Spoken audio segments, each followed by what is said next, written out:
Hey, welcome to Dollar Views. I'm Brian Gillis. And I'm Stephen Montmanex. We're just two Long Beach State film grads with a lifelong passion for cinema trying to put our money where our mouths are. And we decided to make our BAs mean something by giving our 2 cents on the weekly film releases. Whether it's the cute romantic comedy, Or the latest cult classics, from the little-known indies and docs, to the latest Michael Bay masterpiece. we go over it all, $1 at a time.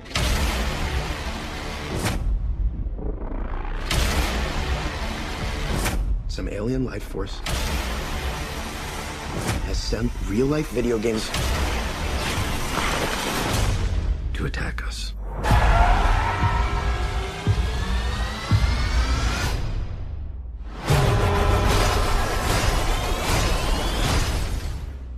Pac-Man's a bad guy? So, it's finally here. Mm-hmm. That 80s nostalgia trip.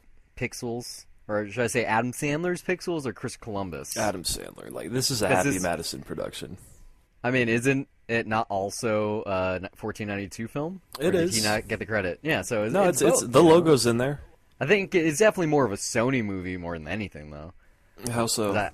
Because they're the only ones that could get the clout of doing the Roger Rabbit thing going on.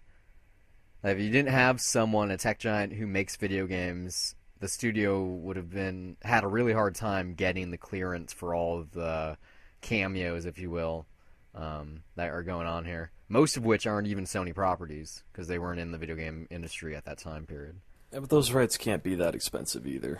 Yeah, maybe not for Namco and, like the Galaga stuff, because Pac-Man had to be super cheap since Namco is kind of out of business now.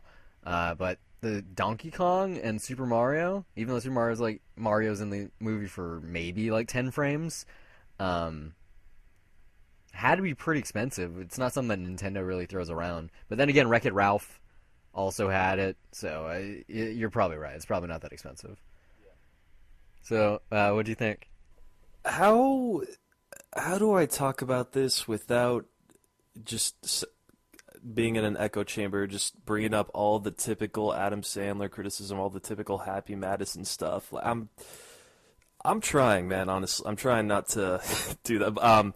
To shit on something that's already covered in feces. I didn't. What was the last movie that Adam Sandler did? Blended, I think. Which Yeah, I didn't catch that. I didn't hate. Like I grew up watching Wedding Singer, Happy Gilmore, Waterboy, Big Daddy. So I've always had sort of a soft spot for that. But here, it's just not funny. I chuckled once or twice. There were a few times, yeah, but I mostly wasn't laughing, and then by the time that got to the end, it was just testing me. Like, I was trying not to hate it, but there were just two very specific things that happened at the very end where I just went, "Fuck this movie." Like, this is terrible. This was definitely one of those films that is geared towards people that were, our age and a little bit younger in the 80s who now have families. Because it has that humor that's, good for the whole family.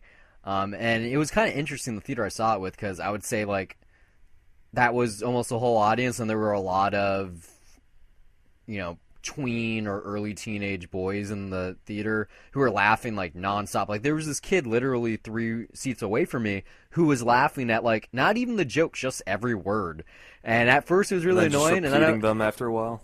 Yeah, and at first it was annoying, and then I went, well, I can remember when I was his age, and I listened to Adam Sandler's What the Hell Happened to Me CD all the time, and I thought it was hilarious.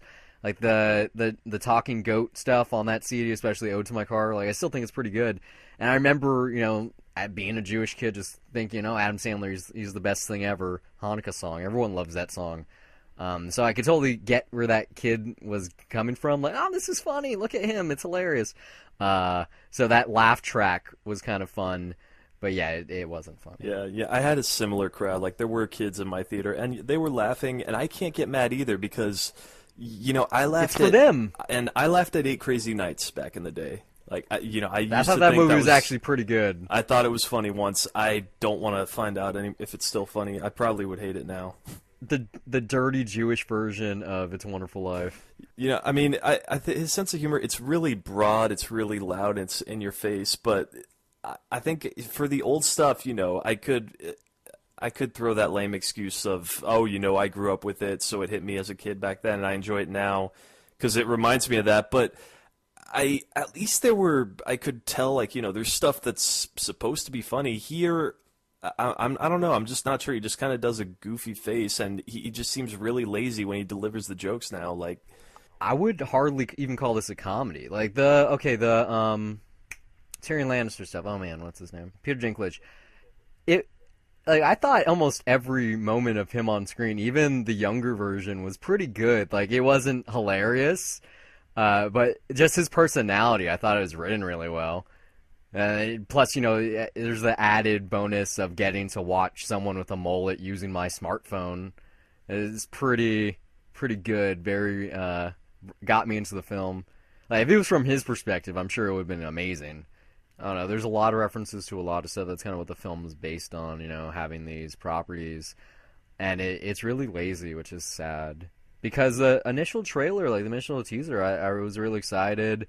The billboards, the one sheets, like just all the stuff like that I saw before going into it. I was looking forward to it. Josh Gad, he's kind of still at the beginning of his career. Obviously did Olaf. And, speaking of not funny... Oh my god! Yeah, he was really bad. Painfully unfunny. He definitely commits to it, and I don't think it's his fault. But the stuff that he's expected to do is just it's really his character embarrassing. too, though. I don't know why he would sign on to this film, but then again, the other thing that he just did right now, the FX show Comedians with Billy Crystal, that got canceled. So he's not on the hottest streak. If I was him, I'd be crossing my fingers that the Book of Mormon turned into a movie soon. And Trey Stone and Matt Parker cast him because that could really help him out. I can't blame anybody though for signing on to this movie because the premise for this it's awesome. It's good. It's a really good premise. And the thing that really keeps me from just totally hating this movie and shitting on it is I really like the action sequences. Yeah, it was fun. It looked good and it was fun. Yeah, and I saw it in 3D too, and they played around with the aspect ratio, and I had a lot of fun, and it was really cool to see that. Speaking of 3D. I didn't think they'd used it well. What do you think? I thought the opening Donkey Kong sequence was great. Probably the best use of 3D I've seen in a long time. And then the closing credits. And other than those two things, I thought it wasn't even used. I thought it was a pretty solid use. I mean, I wasn't really... It was above average, but it was wasted. I think, this is something I've noticed about with me in 3D personally, is I think nothing is really... There's nothing that really wows you anymore with 3D, at least for me speaking. And it's kind of just... if I'm more into what's happening on screen, then I'll be more impressed by it. And if I'm just not enjoying myself at all, then it'll just kind of be there. It's like air. Like I see that it's there, I see that there's depth, but I'm not impressed. But there's with the wow anything that's factor. Yeah, so it's no longer really for me a question of whether it's competent 3D or not. And it looked good, it was decent, but it looked has to better than most post-converted stuff. And for me, it's just, I guess it's a question now of like what's on screen. Like I can only be impressed with what's in the frame, and the tool itself works though, so it does have that going for it. Did you see that Blomkamp tweeted something yesterday about him disapproving of all 3D, even if it's serviceable for the script, such as Avatar or Prometheus? I saw some along those lines. Yeah, he's more into VR. Yeah, he said VR. Yeah. Well, I'm kind of leaning that way too, but I definitely disagree in terms of if it's a Gravity or, as I said, Avatar or Prometheus, Life of Pi. There's certain films where if you don't see it in 3D, you're definitely losing an entire essence of the film on hand. And this isn't one of them. It's not supposed to be anyway. Well, I think it was designed for it, but I mean, I absolutely love 3D though. Like, but when it's done right. You're talking about 2D video games from the golden age of arcades, making the jump to 3 dimensions. It doesn't really work. I think it works for the action sequences. It looked good, but I'm saying it's not necessary in terms of the source material. No, maybe not, but it ended up being fun to look at, and that's really one of the few things that just kept me able to watch the movie without just completely hating myself. Yeah, the pixelated stuff, Pac-Man, Q*bert was really funny in my opinion. Very niche reference. Q*bert's it was never a big game. I don't know why he would be the butt of the jokes, even though it's it's a comedy. You don't really need comic relief anyway. I look silly. I missed the first minute of this. I don't know if I missed anything. I doubt it. I'm gonna rewatch it just in case. No, you didn't. I'm sure it just missed a joke. I thought the beginning wasn't bad though. Like if it kept on that similar kind of like pacing, I would have been fine with it. But once it jumps from that to he's sitting down with Kevin James and he's the president of the United States, I was like, come on now. But as stupid as that is, I actually thought that was one of the funnier parts of it. That Kevin James is president. That George W. Bush reading thing was pretty funny, but lazy. Like the entirety of the film. How was Seth Gordon, the director of King of Kong, a producer on this film? How didn't he bring something extra to this? How is this missing what was essential to Ernest Cline's Ready Player One? Like it has all of the things necessary. It has a decent story, has, the references and the cameo appearances, but it's not held together well. And that could be because of the advertising. You do see the 3 games, if you will, in the trailers. You know exactly what's going to happen. You see almost all of the action set pieces, and the rest of that's held together is the relationships that don't really work and the comedic stuff that isn't funny. Maybe that's the problem. If there was no ads at all, this would have been good, but otherwise, well, I think this is mainly trying to be a comedy, or it really feels much more like a Happy Madison flick, because it's more like it's like 80% that and then 20% video game action sequences that feel kind of, I mean, I don't know, I don't want to go all out and say inspired, but in comparison to the rest of the movie, it really felt like a breath of fresh air.